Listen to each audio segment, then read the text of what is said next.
Всем привет!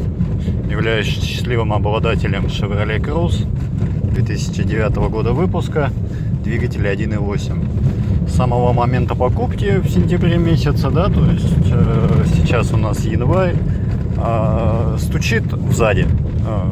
Как бы были разные версии о том, что стучит подкрылок, который успешно снялся. Подкрылок сняли, проехались, стучит. YouTube как бы пестрит объявлениями и роликами о том, что стучит амортизатор. Поменяли амортизатор, стучит. Блин. Потом сказали, что может стучать кожух. Спасибо умельцам на YouTube. Поставил я теплоизоляцию от трубы. Стук остался. Уже гадаю, что может быть.